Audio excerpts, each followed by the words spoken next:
ලංකාව ස්වභාව සෞන්දර්යයෙන් පිරුණු දූපතක් වුවද එහි පසයට සැඟවුණු කඳුළු කතාවක් ඇත. දශක කිහිපයක් තිස්සේ දසදහස් සංඛ්‍යාත මිනිසුන් මේ පොළොවෙන් අතුරුදන් විය. ඔවුන් ගියේ කොහෙද? ඔවුන්ට සිදුවුයේ කුමක්ද?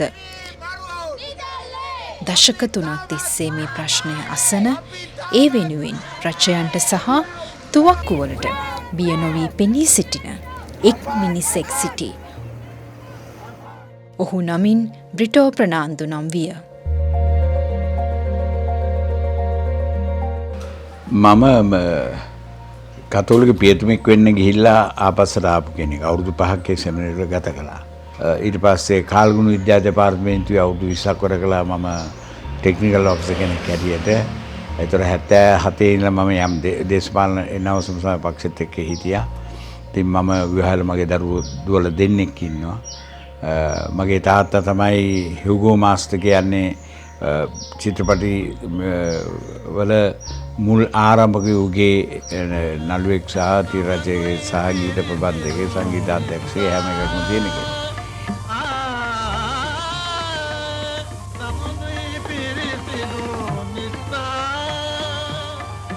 මගේ පවුලේ සහෝදරයෝ 4 මට තව සහෝදර 3 දෙනෙකුයි සහෝදරියෝ දෙන්නෙකුයි ඉන්නවා. මම තමයි පවුලේ බාලයා.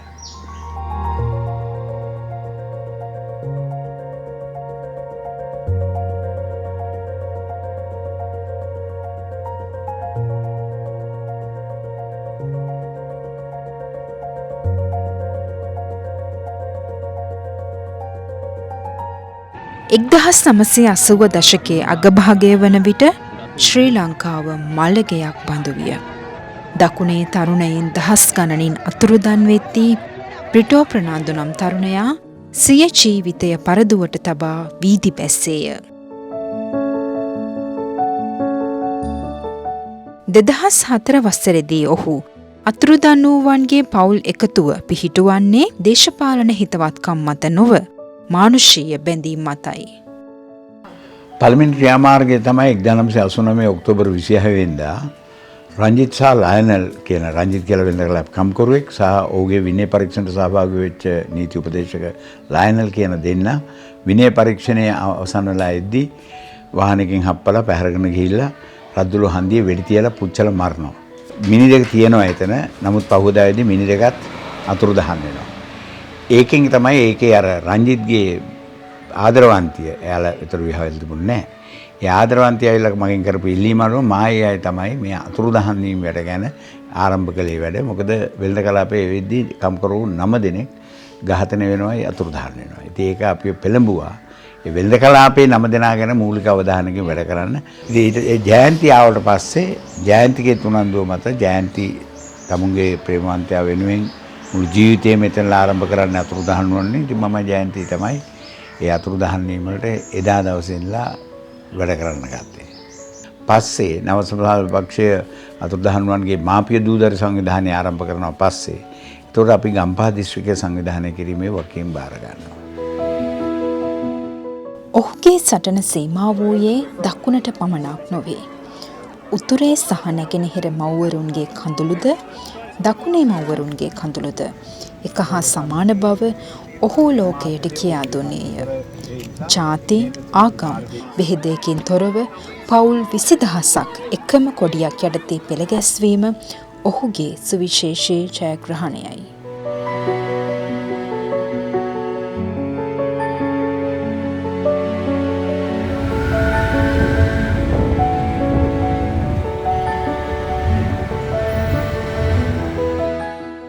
මිලියන 1000ක් වෙන් කළා පවුල් 5000කට දෙන්න පුළුවන්. හැබැයි මොන හේතුවකට හරි මොන කාලකන්නිකමකට හෝ තාවම එක සතයක් ඒ වෙනුවෙන් ගෙවලා නැහැ. අපි කරන හැම රැස්වීමේ විලාප තමයි තිබුණේ. අම්මලා අඬන එක තමයි කරන්නේ. එයාලට ඒ තමුන්ගේ නැතිවෙච්ච කතාව මුගක් අය කිව්වා ඒක මානසික වදයක් නිතිපතක් කියුනේ කියලා. මොකද අපි දැක්කේ ඒක එක්තරා සහනයක්. එයාලා ප්‍රසිද්ධියේ අඬලා මේ අපිට වෙච්ච දේ අපේ මිනිහට එයාලා බොහොම සරල ප්‍රශ්න ටිකක් ඇහුවේ. මගේ මිනිහා ඉන්නවද? මගේ දරුවා ඉන්නවද? මැරිලාද? මැරුවා නම් මැරුවද? මැරුවා නම් කවුද? මොකටද මැරුවේ? කොහෙද වල දැම්මේ? ඉතින් මම හිතුවා මේක බොහොම සරල ප්‍රශ්න කීපයක්. හැබැයි ආණ්ඩුවකටවත් සමාජයටවත් බෑකට උත්තර දෙන්න. ඒ නිසාම අර අම්මලාගේ කඳුළු යන්තක අර මගේ ජීවිතේ මම බේරිච්ච එක මගේ ඔළුව තිබිච්ච ඉන්න මට කවදාවත් ඒක අතාරින්න හිතුනේ නෑ.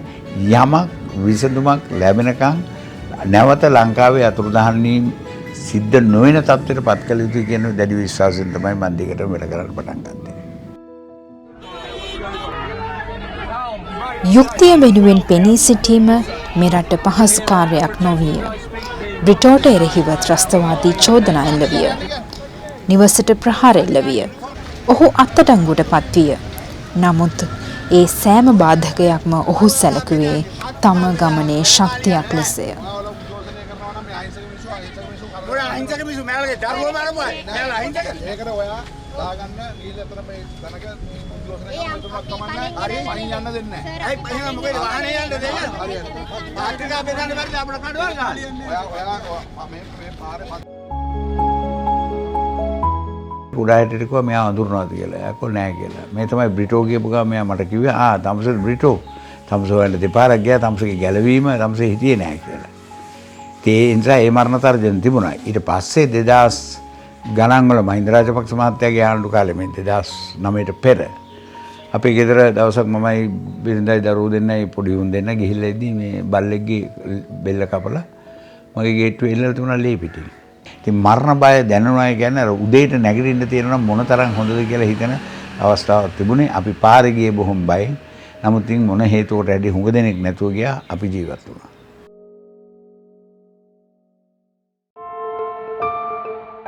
2026 වසරේදී ස්වීඩන් රජය තීරණය කළේ ලෝකයේ වඩාත්ම ගෞරවනීය මානව හිමිකම් සම්මානයක් වන ප ඇංග ත්‍යාගය ශ්‍රී ලංකාවේ බ්‍රිටෝ ප්‍රනාන්දුට පිරිනැමීමටයි. දෙවන ලෝක යුද්ධයේදී යුදෙව්වන් බේරාගත් ප ඇංගගේ ආත්මය බ්‍රිටෝ තුර ජීවත් වන බව ජූරි සභාව ප්‍රකාශ කළේය. හැබැයි මේ සම්මානය මට හිතෙනවා ඒක මට විතරක් ලැබිච්ච දෙයක් නෙවෙයි. මොකද මාත් එක්ක අම්මලා අවුරුදු 35ක් ප්‍රතිඵලයක් එහෙම අත ගන්න ප්‍රතිඵලයක් නැතුව රැඳී ජීවිත කරන ගෞරවයක් ඇටියට මම සලකන්නේ. ඒ විතරක් නෙමෙයි.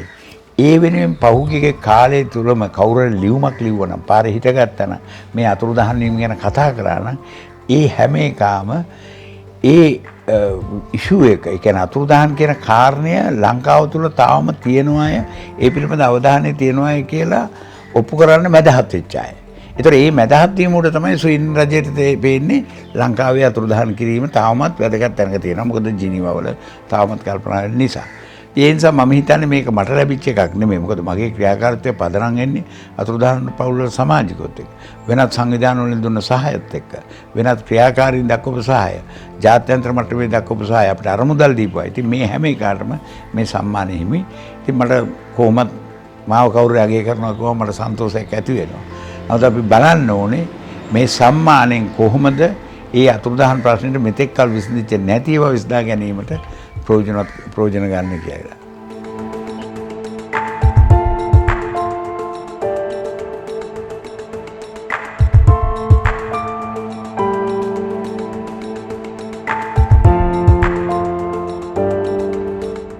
එතුමා ඇත්තටම මේ වැඩ කරන නායකයෙක්.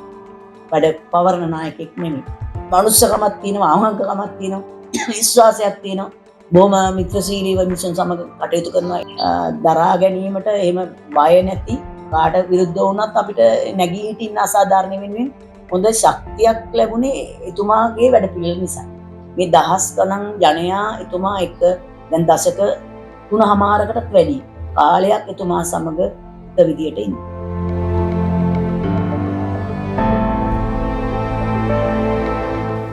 සටන තවම අවසන් නැත. බ්‍රිටෝ පවසන්නේ තුන්වන පරම්පරාව මේ අරගලය බාරගත යුතු බවයි.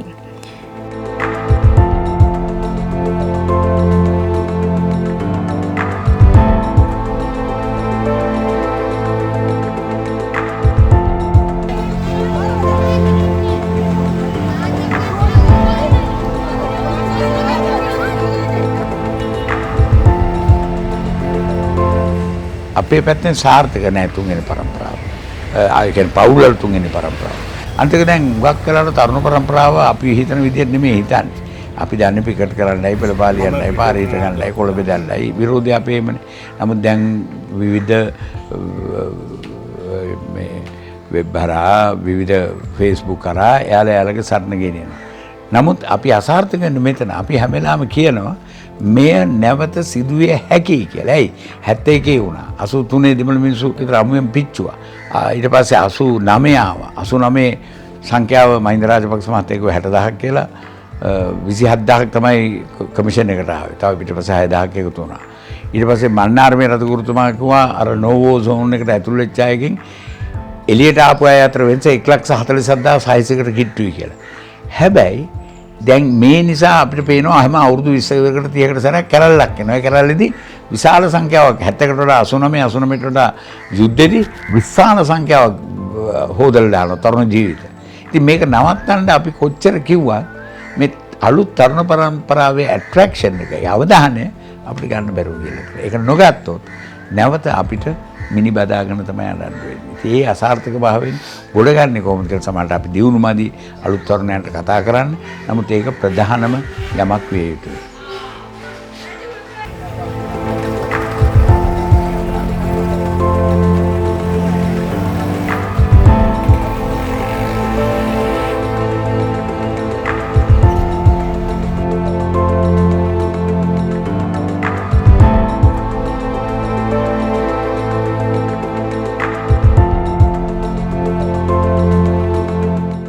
සත්‍යයට පත්වීමට ඉඩ නොදීම මලවුන්ට කරන ලොකුම උපහාරයයි.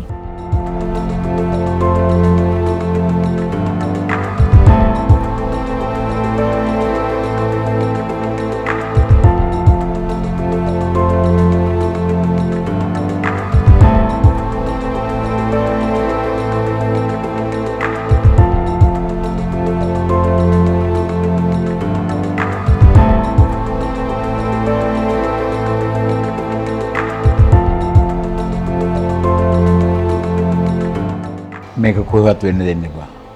ඒක සදාකාලික අපරාධයක්. සදාකාලික වේදනාවට පත් වෙන එකක්. මැරිච්චාම දරා ගන්න එකයි අතුරුදහන් වීම දරා ගන්න වෙන දෙයක්. මේක නැවත නම් වෙන්න දෙන්න එපා කොහෙවත්.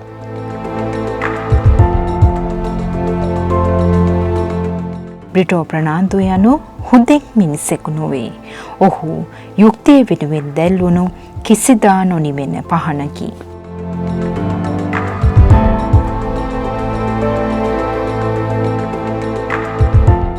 අතුරුදන් වූ ඔබට නම නොමැති මේ මල් වඩම සොහොනක් නොමැති ඔබටයි.